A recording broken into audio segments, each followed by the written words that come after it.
এই মাটি মহান স্বাধীনতার ঘোষক শহীদ জিয়ার দুর্গ রাজশাহীর এই পবিত্র মাটি।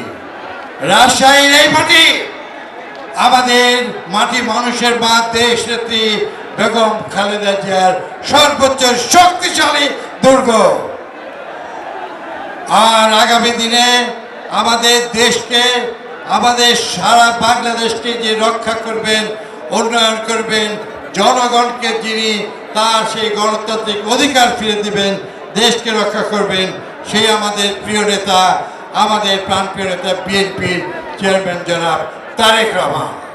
তাই আগামী ভারতের নির্বাচনে রাজশাহী থেকে সমগ্র এই অঞ্চলের সবাইকে ধানের শীষে ভোট দেওয়ার জন্য স্যারকে আপনার হাত তুলে সমর্থন জানান। সবাই আগামী ভারতের ধানের শীষে। বাংলাদেশ জিন্দাবাদ। আমাদের নেতা শহীদ অমর হোক, ম্যাডাম অমর হোক, তারেক রহমান।